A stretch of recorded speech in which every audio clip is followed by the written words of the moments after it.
Go for it.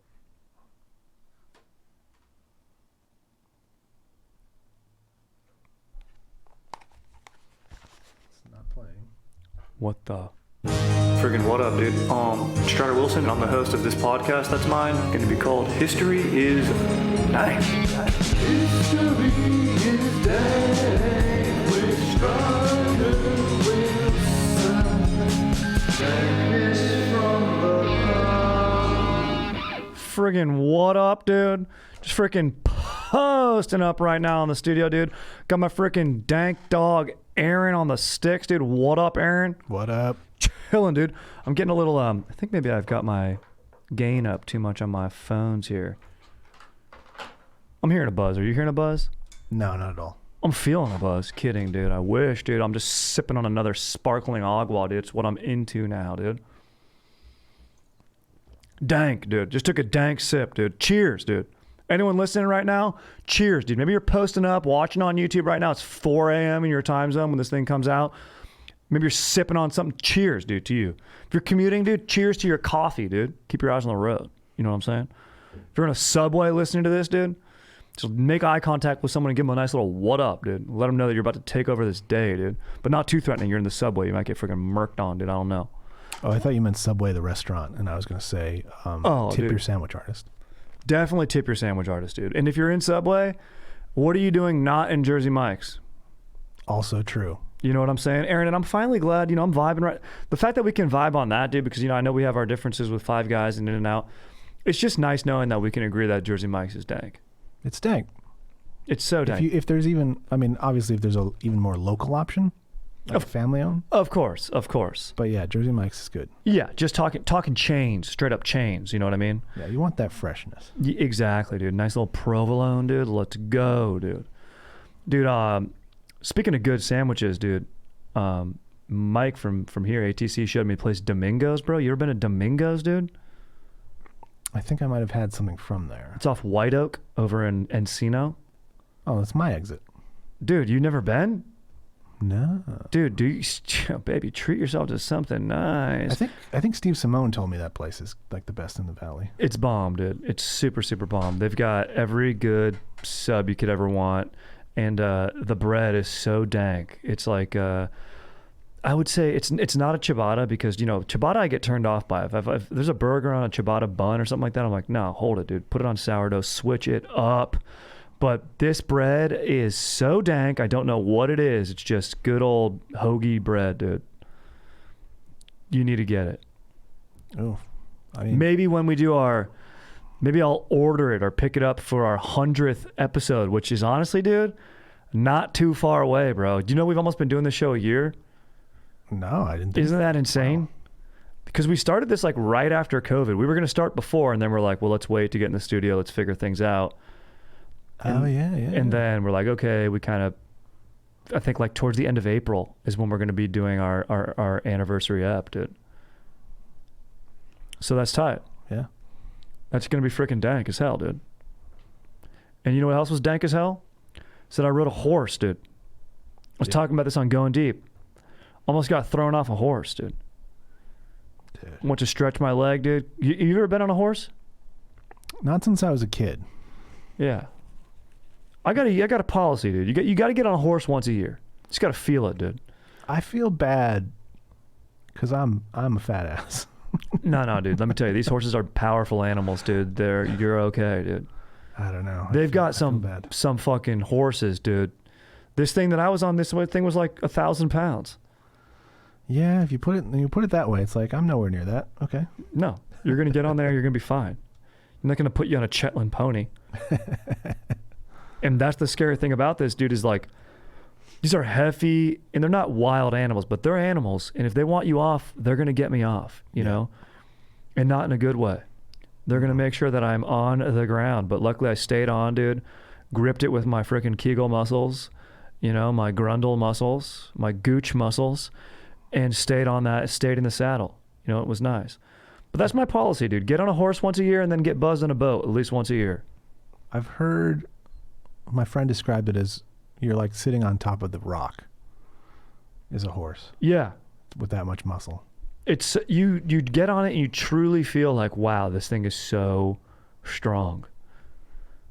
Like it doesn't matter, like it just moves. It's very powerful. I can only imagine what it's like getting on a bull. That would be nice. Maybe that's, if I'm saying you got to get on a horse once a year, get buzzed on a boat once a year, maybe once in your life you just got to get on a bull. Would you get on a bull? If it was a nice bull. Would you go to Pamplona, Spain, and do the running of the bulls? Would you do that? I would, because you don't run the whole thing. You just run sections. You'd so. run sections and hop off, but would you get right there when you see those bulls coming? I wouldn't. Yeah, man, I don't know. It seems like a thrill, but it also seems like a real bad idea. Yeah, you're going to the hospital guaranteed if you get hit by a bull. Yeah. Gnarly.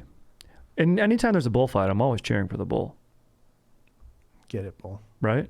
Yeah. And they cheat. They go gladiator style, dude. They wound the bull before it starts, and it's it's sort of it's a violent tradition. I know it's based in culture, and I don't want to hate on it, but I'm just saying from just a standpoint of animal cruelty. It's the animal's going to die. I think that bull gets killed no matter what after the fight. Now people will probably be like, no, that's not true. That doesn't happen all the time. But like, if it gets wounded or gets poked enough, like, and it's bleeding out like that, like they will.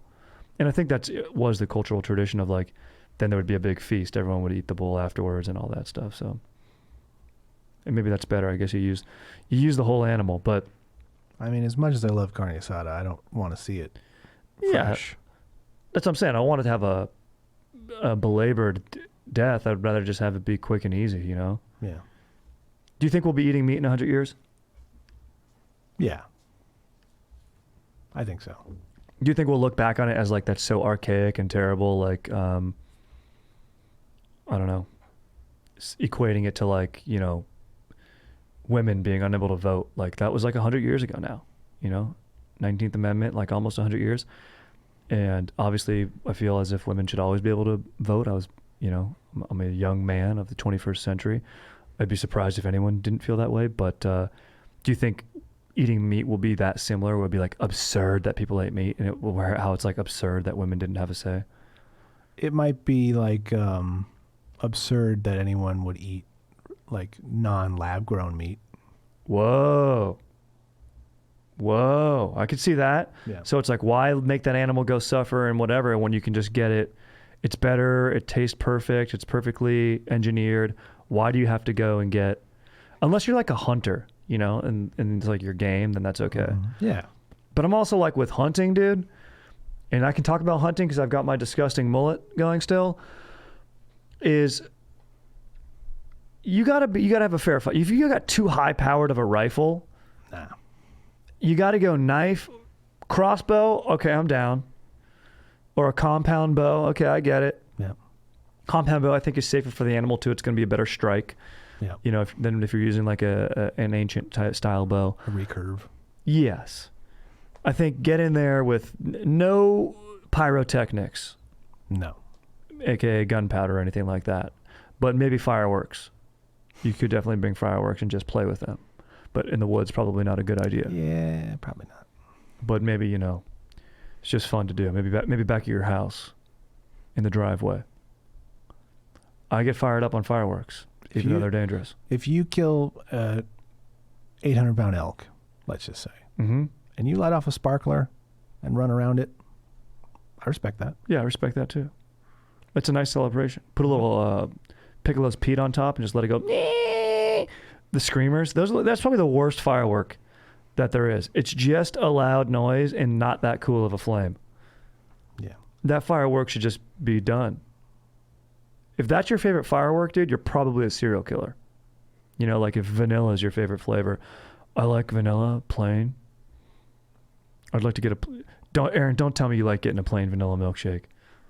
No. I go good. chocolate. Okay, thank you. Yeah, if you go to a froyo place and just get vanilla ice cream, yeah, you're gonna murder You're someone a that serial night. killer. Yeah, you've got someone in your backyard. you need to be on a watch list. 100%. Yeah. 100%. And if you eat it in a suit with no napkins, because you're that neat, yeah, look out, dude. Yeah. That's some serial killer type shit right there. Unless you're a grandpa. Then if you're a grandpa, I get it, because it's like, hey, it's easier on my system. All right. If you're in a suit, you bring your own spoon. Serial killer. Gary, if you're bringing your own silverware somewhere, you're kind of a serial killer. Now I get it, there's waste and the plastic stuff and you don't want to use it. So unless you're practicing that in all facets of your life and you're big on the environment, then that's chill. But if you're just bringing your own silverware, if you eat like a candy bar with a fork and knife, dude, like a Snickers, you like cut it up and take your time, yeah, look out. No, speaking of killing, this is going to get us into our historical share today. We're talking about Erik the Red, dude. I like that. Erik the Red. It's a good name, dude. It's a strong name. Now, there's a few basically theories as to why his name was the Red. Most likely it was because of his beard. It was a red beard and he had long Viking style hair, which I love. Probably whipped his shirt off and had jacked pecs. Now, there was also, it could have been red because of his temper, which we will get into, which got him in a little bit of trouble, exiled, if you will, from Iceland, which then forced him into being an explorer, which is what he is known for. Erik the Red is the founder of, Aaron, can you guess it? Do you know? Redlands University. The run and gun basketball style in the high desert of California. Although, dude, you know what, man? It's interesting you say that. People are like, there's no Vikings in California. There's a theory, and I'm looking into this, dude. There's a theory that there's a lost Viking ship in like the Mojave Desert in Death Valley because that Baja California, used to be called like the Cortez Peninsula or whatever. There's a theory that maybe it's a Spanish galleon or perhaps a Viking longship because, Erik the Red existed in, around the year 1000. He was born in 950 Common Era. And during that There used to time, be water out there. exactly. There used to be the Salton Seas there. And then you can look at the lines in the rocks of water levels. So it's very plausible that there is a Viking ship because they were all over the globe long before Columbus was, which we're getting into a little bit today. So there's a chance for sure that could be a Viking longship over there in the California desert. Also a chance it's a Spanish galleon, but you don't know till you find it. And I'm saying it now. I'm going to go try to find it, Aaron. This summer, dude, I'm taking my time. I'm going to go out there. It's a summer activity, dude. Mm-hmm. You got to have a summer activity. Some people plan vacations. I'm finding stuff out, dude. Okay? Going to be straight up explorer, dude. That's dank. It's dank. I can wear Banana Republic. Can maybe carry around a compass, binocs. Maybe just have an Indiana Jones style whip, but for really no reason. I would say a pistol, but that might get me in a lot of trouble. You're in the desert. That is true. If you got a desert and you have a revolver, it's like, all right, come on, you're chill. Yeah. What is that? Riverside County? Come on. That's out there. Yeah, you're Riverside, San Bernardino. You're out there. Maybe Indio. We're talking like Imperial, California. Mm-hmm. Borrego Springs, dude. You don't want to get abandoned in Borrego Springs, dude. Wake up spray painted or something, dude. Remember, there was always an urban legend when I went to school in UCSD. We'll get back into this Erik the Red in a second, but it was like people would try to give you horror stories about going down and partying in TJ, which of course we did multiple times our freshman year. Then you just kind of get over it, but you go there to TJ because you can drink legally in Mexico at 18. And so you're like, let's just go down there and absolutely rage. And there were the RAs and stuff, and the seniors would be like, don't go down there, dude. There was a girl a few years back, and no matter what year you're hearing this story, it was always a few years back. The girl a few years back went down there, passed out, woke up, never. Then they found her body crossing the border. Thing was, she was sitting passenger seat, sunglasses on, body stuffed full with cocaine. Hardcore. I'm like, dude, that's some Turistas type shit right there, dude. Now look, every myth is grounded in reality, so maybe that's happening and that's horrendous, but I'm like, dude, I'd hear that story and I want to rage so bad, I'd go, I'm risking it. I'm going down there. But I'll tell you this right now, when I would go down there, I'd only drink beers. I'd have hard A in the bus on the way down, because we take buses down there, and because, you didn't know what anyone was putting in your drink. Nope. And I was a sexy little thing, dude. People were looking to get, you know, I had to move. I don't want to tell you, I don't want to brag, but I move on the dance floor. I had some great freak dancing experiences in TJ, dude. I would probably say the pinnacle of my freak dancing was when I was in TJ, before I met my, of course, now Dank fiance. And she knows all this. I would tell her, look, I was like, we would have fallen in love in Mexico. We would have gone farther and farther south. You know, maybe settle down in Acapulco or something like that, or probably Cabo. You know, open up a bar and just live there forever and party and live above it. But that never happened. Instead, it was just me on the dance floor, freak dancing very well. And my rule was this: never two heels on the ground at once. That's it. Don't be fully planted. If you're fully planted, you're being a perv while freak dancing. But if you're moving the heels, you're still dancing. You're still feeling the rhythm. But of course, you're enjoying each other's bodies in unison to listening to, like, you know, that song, Gasolina, Tengo Gasolina, that song. Love that song, dude. Love that, dude. Freak dancing to Gasolina. Oh, let's go, dude. Listening to a little bit of listen to some vintage Kanye, Chris Martin, you know, Homecoming. Oh, yeah, I'd freak hard to Homecoming. I'd freak real hard to Homecoming. Don't worry about that. Anyway, dude, Erik the Red was getting a little too freaky deaky over there in Iceland because there was a land dispute. First of all, it should be noted that Erik the Red's father was banished from Norway for killing somebody. And they're like, all right, dude, you're out. And, you know, there'd be a trial of elders and they would determine what happened. And, you know, typically it's over, you know, it's not like he's just being a psycho killer. It's like, I was disrespected and somebody murdered some of my thralls. Thralls is a Viking slave, you know, from whatever village they went and terrorized maybe on the English coast and brought people back to work their lands and stuff. You know, this is the year 1000. This stuff existed. It was tragic, but that was their way of life. And basically, you know, someone killed their property and then they're going, oh, that's whack. And now I'm going to go ride there. And then things escalate. And then, you know, you have your alliances with your neighbors and other families around you, sort of tribal, but very kind of bro-ish, which is kind of why I like Vikings. They're having each other's backs. And I like that they kick it on boats. And I like that they're technically jacked. So, and I imagine all Vikings have jacked calves. And of course, lats from rowing the long ships. But anyway, but typically a thrall would be the one down below there having jack lats and a tough existence. So our hearts go out to them, of course, because that would suck, dude, just to be below decks and having to row through a storm. And you'll all note in a little bit that these ships didn't always make it places, you know? So his dad, you know, murks somebody, dude, over a land dispute.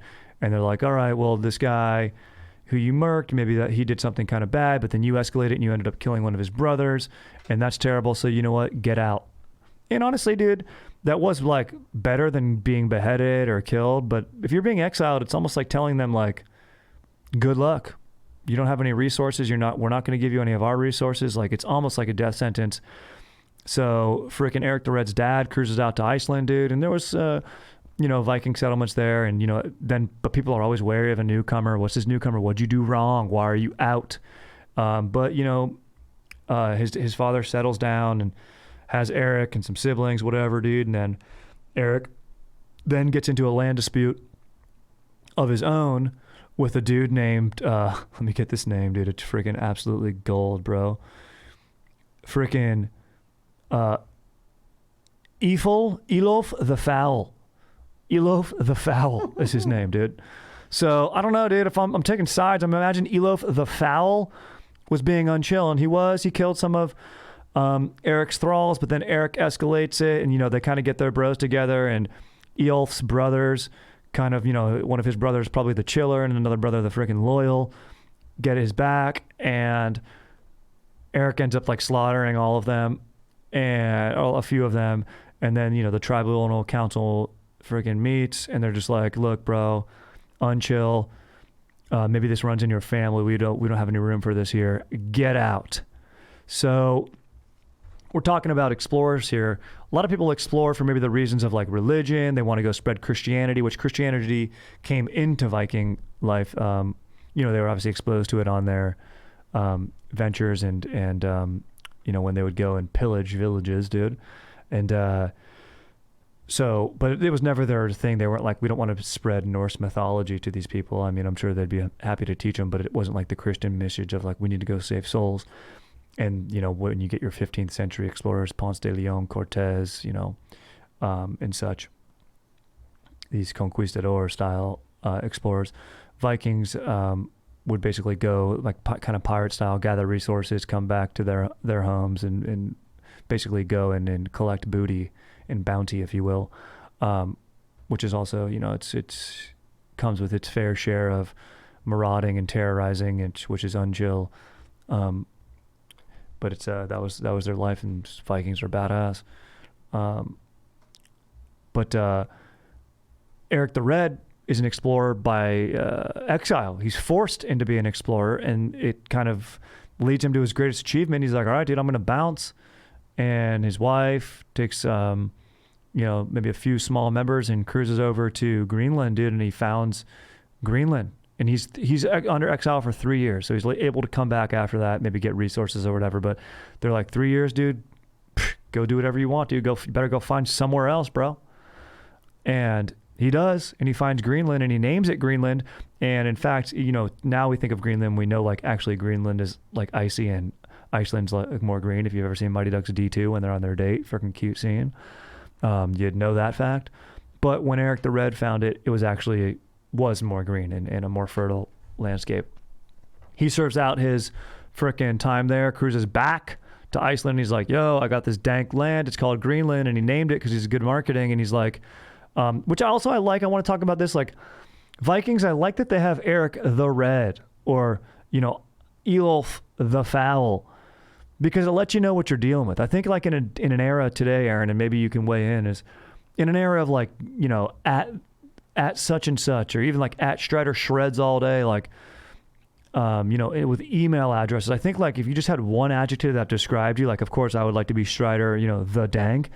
I think that'd be tight. Like I would say Aaron the Beast would be sick. Nice. But like, you know, then you would know kind of, I think it's a society, we might want to adopt this on resumes and stuff, you know, like I'm Chris the Determined.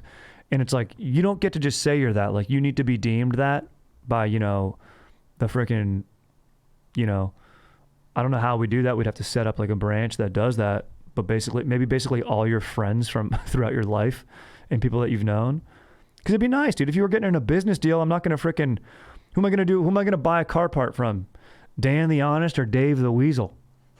You know what I mean? And then we all know to steer clear of Darren the Pervert. Just makes sense. Do you want to hear a street joke? An Irish street joke right now? Always. Here we go. Here it is.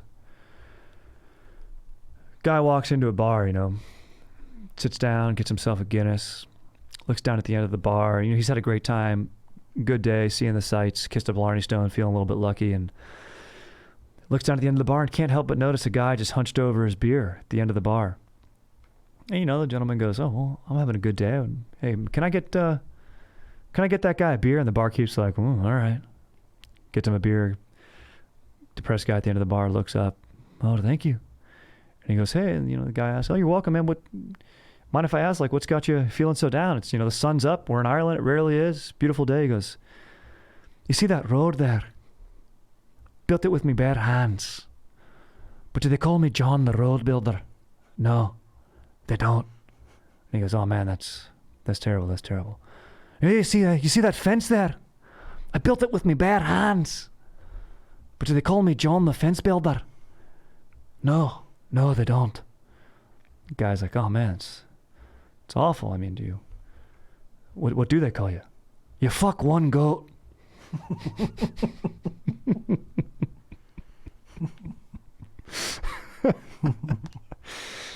Good stuff. I think I've heard that. You suck one cock.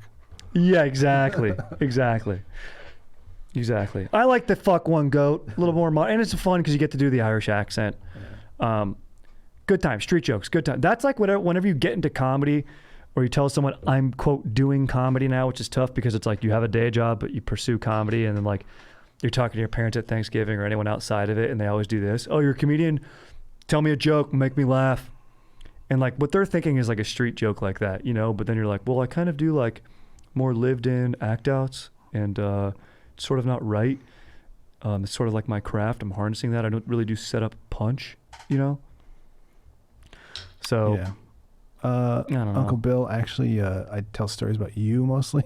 Yeah, well, one of my jokes is about how your unwillingness to change in all facets of your life.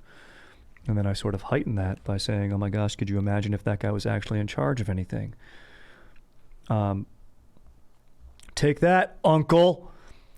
Let's see, back to Erik the Red, dude. Founds Greenland, dude. Freaking straight up being a beast. Cruises back to Iceland. He's like, yo, I got this plush land, dude. You guys that maybe aren't, had a maybe bad crop year or whatever, dude. Maybe some thralls that earned freedom or something like that. Like, let's go. He convinces 300 people to cruise with. They go. They take 25 long ships. There's a storm. Only 14 of them make it back. But then they do get there, and they develop 2 settlements, like a eastern and western settlement.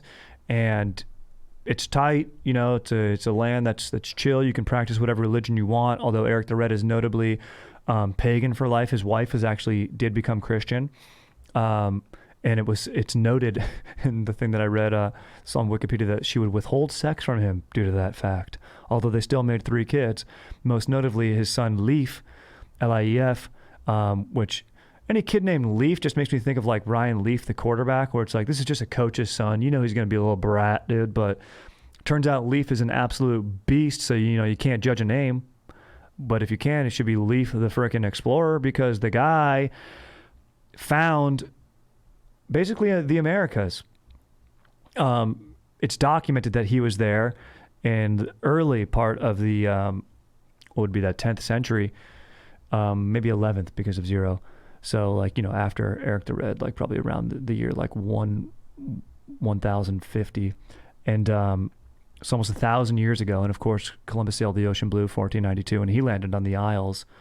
He like landed in the Bahamas and stuff, but not actually on mainland America, United States, I should say. And then, but a part of the North American continent. But dude, Leif founds an island called Vinland because of these berries that he mistook for being grapes, and he called it Wineland, also thinking that this would entice people to go and settle there, but the journey was just way too far. Leif did not follow in the footsteps of his father or his grandfather before him by being exiled. He basically just was like, dude, maybe this is just the family biz at this point. Like, my dad freaking cruises around in a boat and discovers stuff. I'm going to cruise around in a boat and discover stuff, dude. And he was Christian, so maybe he wanted to spread part of the word, was part of that too. But he found what would be, because of those berries and the misnomer of him thinking that being wine, there's these berries that were on the ancient coast, and I think they're still there today, of Newfoundland, which is part of Canada. Newfoundland, which was actually where a major airport hub was for transatlantic flights, like in the 60s. They would have refuel in Newfoundland. So there's a gigantic, huge airport there. That now is not, of course, under any use because jets can make the flight fuel efficiencies way better nowadays. But fun fact, there's a musical called like From Away, and it's about 9/11, and it's about all the flights that got redirected, and they used that Newfoundland airport because it's gigantic. So basically every plane, like thousands of planes in the airspace, around like the northern United States, southern Canada border right there on the East Coast, that were then, that all that airspace is shut down to the terror attack. They go, emergency redirect, you're going to go land in Newfoundland. And the whole play takes place, and musical takes place like about one like passenger jet there. But all these people from all over the world just kind of became like a community for a little bit. Like, the town population went from like 1,000 moose and 300 people to like, 7,000 people in one day. Pretty crazy, right? Gnarly. And a little bit of a silver lining, cool story in such a disastrous moment in history. But yeah, dude, then I wanted to just talk about, Vikings being straight up chillers. Like, I mean, that's basically Erik the Red's story. This was suggested by the same dude who suggested Ching-Shi. I'm sorry if I'm forgetting his name. I saw him at a stand-up show. I want to say Jesse or Jake. And I'm probably way off because I'm horrendous like that. Not only do I get names wrong, I confidently say the wrong name. So I'm big on names this episode. But just basically, dude, how badass Viking and Norse mythology and gods are.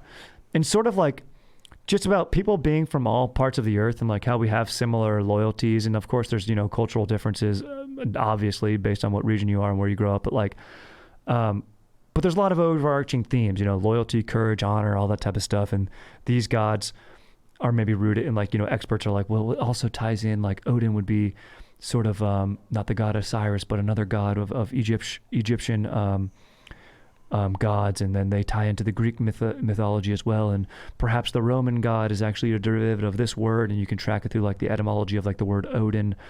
And so it's interesting. And of course, we know Odin from the movies Thor, which is Dank. And is that, of course, one of my favorite actors of all time, Anthony Hopkins, who of course says my favorite line of all time, which is of course, "I'm going to kill the motherfucker."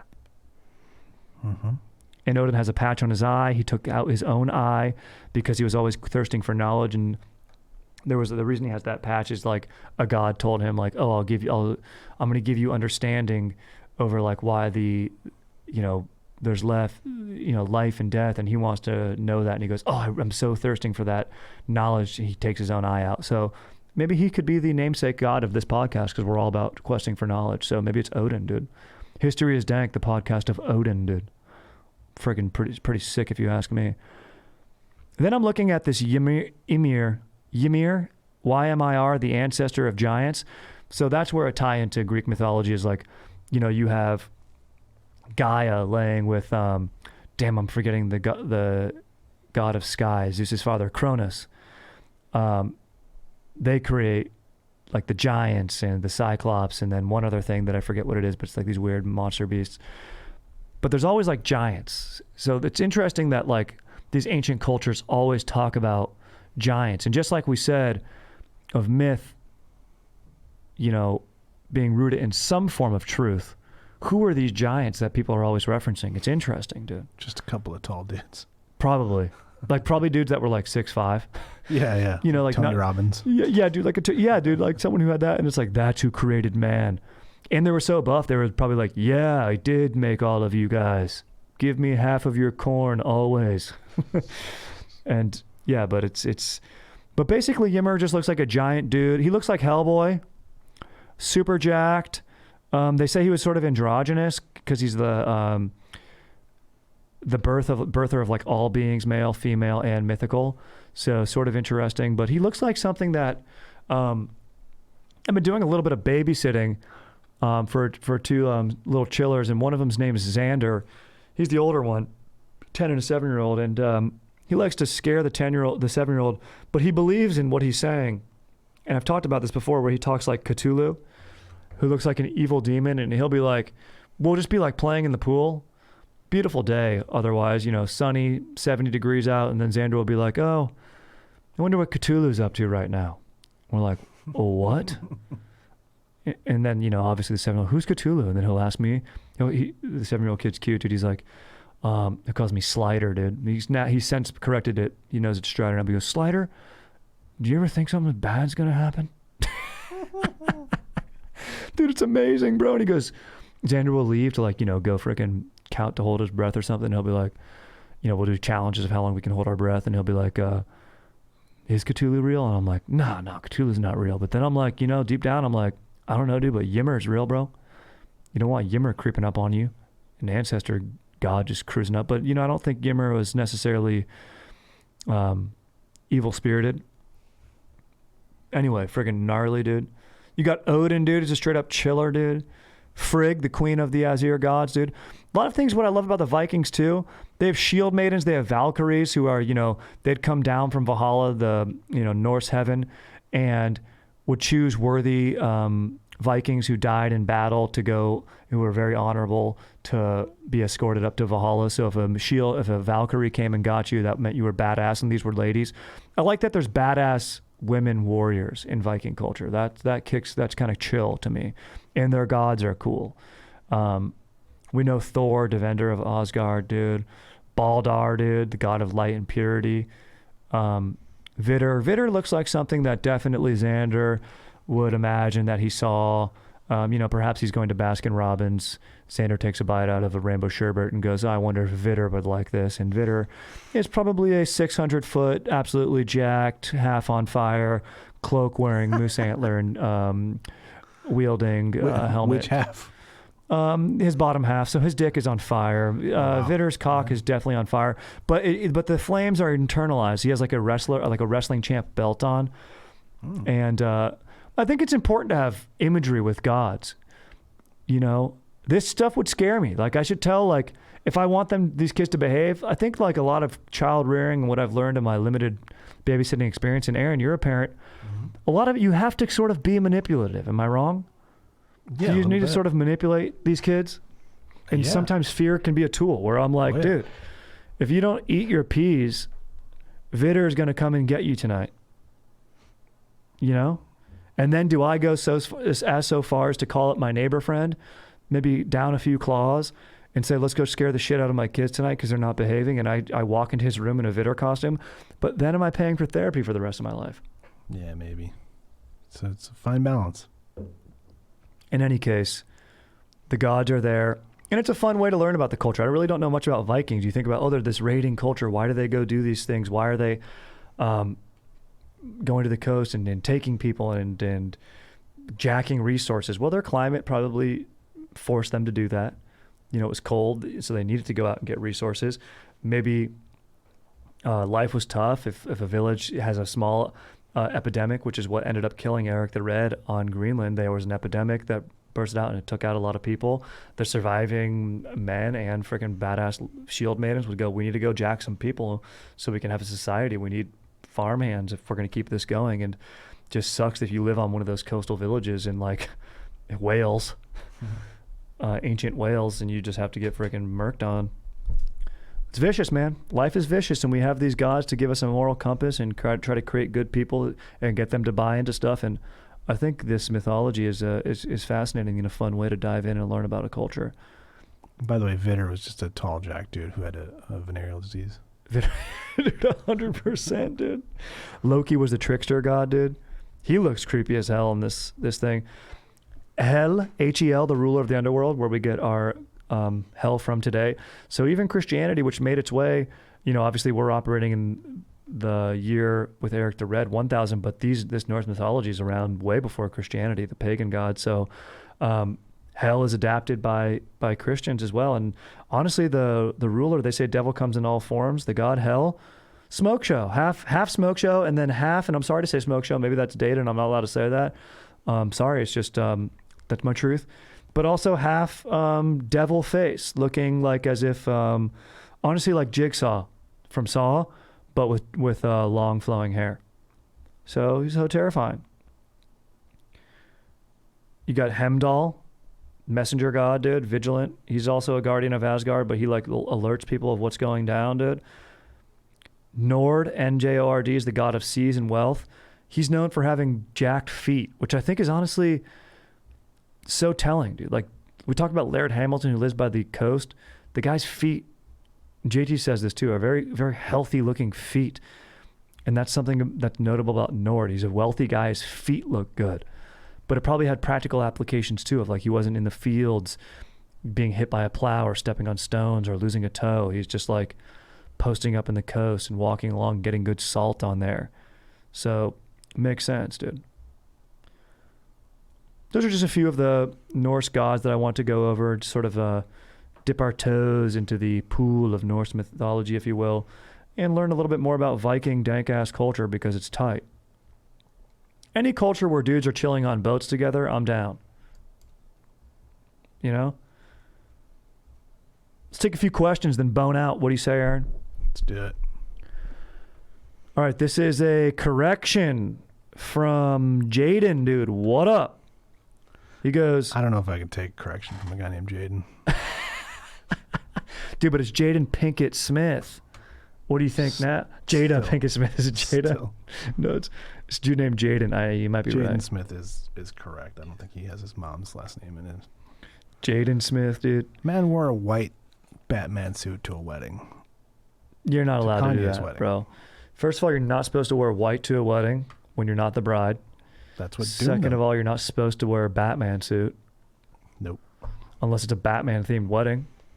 Which, correct me if I'm wrong. Yeah. Or a DC Universe wedding, which, correct me if I'm wrong.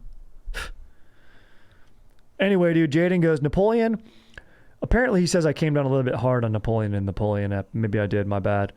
Napoleon did a lot of bad things and could definitely be a schmoll, which you covered thoroughly in the pod, but he also did a lot of good things and was a force of progress. With the Napoleonic Code, he planted the seeds of democracy throughout Europe, which previously had only known monarchies and serfdom. Although I will, in my defense, say he was an autocrat. He established meritocracy, equality before the law, and religious tolerance for all people in the empire, which had never been done before in Europe. All right, that's tight. I'm up for that. This was part of the reason the French loved Napoleon so much. Before him, the lower and middle classes were condemned to a life of serfdom under the king and often had no chance to rise out of poverty. Excuse me. But Napoleon believed in rewarding skill, intelligence, and bravery, no matter what someone's social class or demographic was. Napoleon was a self-made man, and he wanted to offer similar opportunities for people to rise above their current place in society. He was partially self-made. Remember, his father really wanted to make sure their family was royal, so it would give him those opportunities.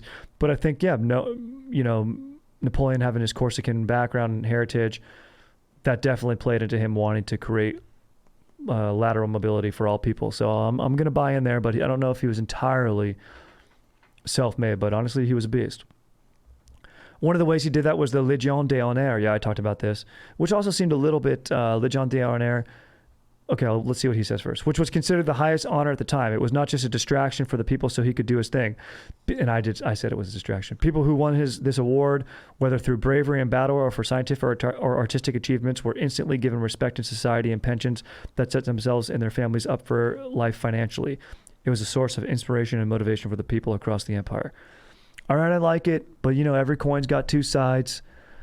It was still sort of like, creating a propaganda machine for him. But at the same time, you are right. It did award progress, and we got to recognize that. Thank you. Like I said, it's easy to talk about the bad things Napoleon did, but he's also did a lot of good. He upset the status quo of the time by giving his rights to people who had never had them before. Like most stories in history, the story of Napoleon is nuanced and complicated. Absolutely. Anyways, that's my 2 cents. Thanks for reading it. I'm a big fan of yours in the pod and a big fan of your stand-up too. Thank you, my dog. That's with always that stoked. All right, late, Jaden, thank you. Beastly perspective, and I get stoked to read that differing perspective, and honestly, it makes me gain knowledge and knowing that. And it's tough, when with bad things there is silver lining. It sort of ends justifying the means, sort of. But I appreciate the outlook, the insight, and the freaking knowledge gain. Jaden, you're a freaking beast, my dog. Aaron, what do you think, dude? Napoleon, schmoll? I think we can't write him off as a full schmoll. No. I mean, he clearly was able to lead dudes, like lots of them. So I mean, he couldn't be a total schmoll. True. There are alpha schmolls. Yeah, there are, but he reigned for a while. So like. Yep, and he was an agent of change and progress, and he may have done some schmoll things, but I think he's just a straight up general. All right, just a few more. What up, Strider? Love the niche history that the pod covers. Thank you, my dog. Love curating it. Half the fun is just picking a topic, and I hope when you guys listen, when I know I give it away in the title, but it's always fun for me to be like, ooh, we're talking about this today, baby. So thank you, my dog. Quick question for you and Aaron to dive into that has always puzzled me. In a relationship, ellipses. In a relationship, albeit romantic or purely platonic, which is better? One where you like the other person more than they like you, or one where the other person likes you more than you like them? Would be great to hear the relationship guru weigh in on that for me. Ideally, the relationship would be built on mutual admiration, but that doesn't always happen. Keep up the good work. And for Ernest Shackleton, I heard that he kept Christmas pudding in his sock when traversing the mountains in South Georgia and whipped it up for his boys when morale was the lowest and they needed a boost. Thanks for the content. Sonny, dude, thank you. I loved knowing that about Shackleton. Was just a good bro, dude. He was just seemed like an all-time bro, an explorer bro. Honestly, dude, I want to be like the next Shackleton. I might say that, dude. Good dude. Aaron, what do you think, dude? I mean, obviously, and Sonny said it, we want there to be mutual loving of each other, but just knowing and diving into that, if we've got to choose, someone's, we're on a Viking longship and we got to either walk the plank or choose. I think it just depends on how extreme it is. Like, if you love someone more than they love you because they don't love you at all, like, that's fucked up. Yeah. That's like unrequited love, versus someone loves you more than you love them. Like, do you not like them at all? Like, I mean, that could be That seems like that would be the right equation. It's like, oh, you're being loved tremendously, but like if you're not that into them, that's no good for anybody either. So I know. I bet you most people would say, oh, I want to be loved more than I love them. But then also, are you going to stay in it if you're not loving them as much and you just feel like, will you then start taking that for granted? Mm-hmm. So it has to be close. To answer his question, it's got to be like 51%, 49%, you know, if we're going to tip the scale. Because I think anything more than that is going to start dividing people apart.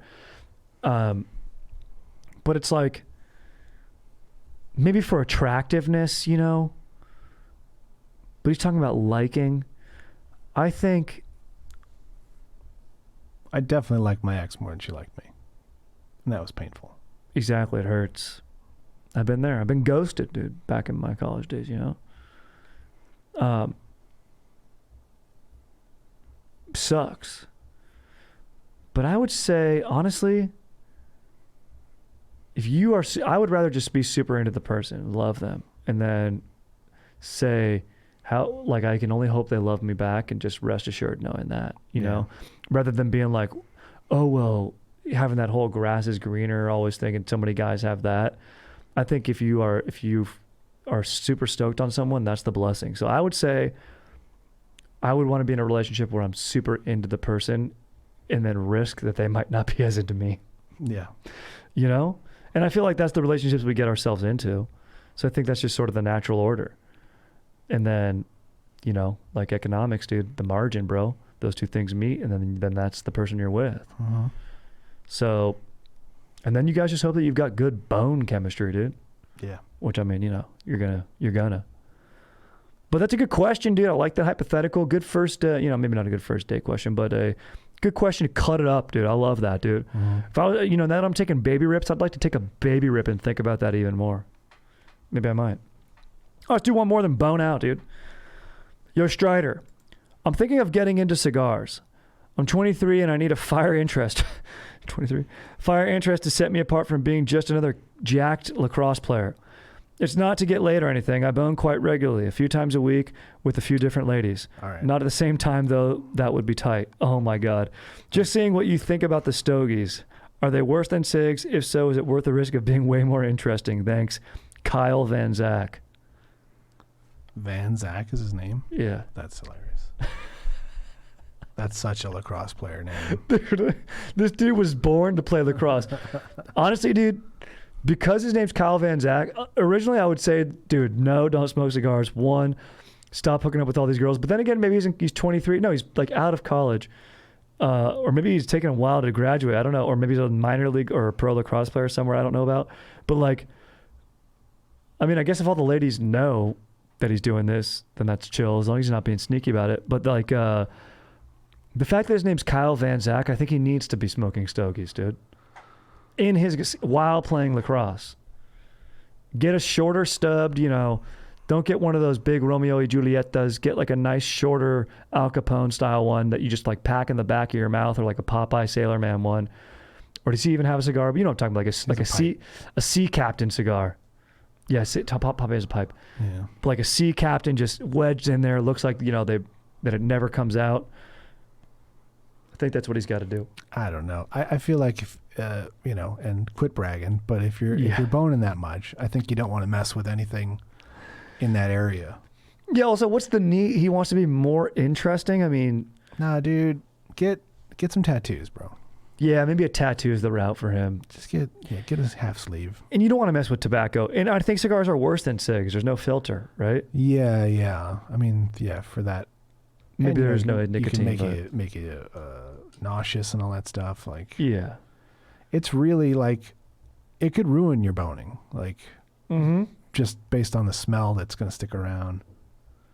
I mean, it's a better smell than cigarettes, but it's still intense. It's super intense. Yeah, you definitely don't want to be getting into cigars just to be more interesting. I would say get into something like, I don't know, learn about engines a lot. Yeah. You know, learn the intricacies of that. Maybe something that will better your brain, and like maybe you sounds like you're an active guy. Obviously you're boning and playing the cross a lot unless you're a goalie. So with someone who's boning as regularly as you are, I would say get an interest that is active, like maybe archery. That's a little bit different and still chill, right? Yeah. Archery's. Get into archery, dude. I might get into archery. I'm excited on that. Maybe get into axe throwing. Really get into that. If you like lacrosse, I mean, I played the sport briefly in like middle school at like a Boys and Girls Club. But team handball is a really fun sport. That sounds dope. I always would see those handball courts on campuses and be like, what are these for? I would just go in there and echo. It's not the same. I'd yell bitch and hear that call me bitch back, because I just needed to be reminded that I'm a bitch. Team handball's more of a you have like a bounceable softball sized ball that you have to dribble down a court, and then there's like a 3-point line. Basically, they generally use the 3-point line from basketball. Mm-hmm. You can't step past that, and you got to throw that ball through a goal, past a goal. Oh, that's dope as hell. I'd love to play that. Yeah. We used to play that in college and call it like Triton ball, but I think on a way bigger court, and it was kind of like that. Are you allowed to dribble? You have to dribble, yeah.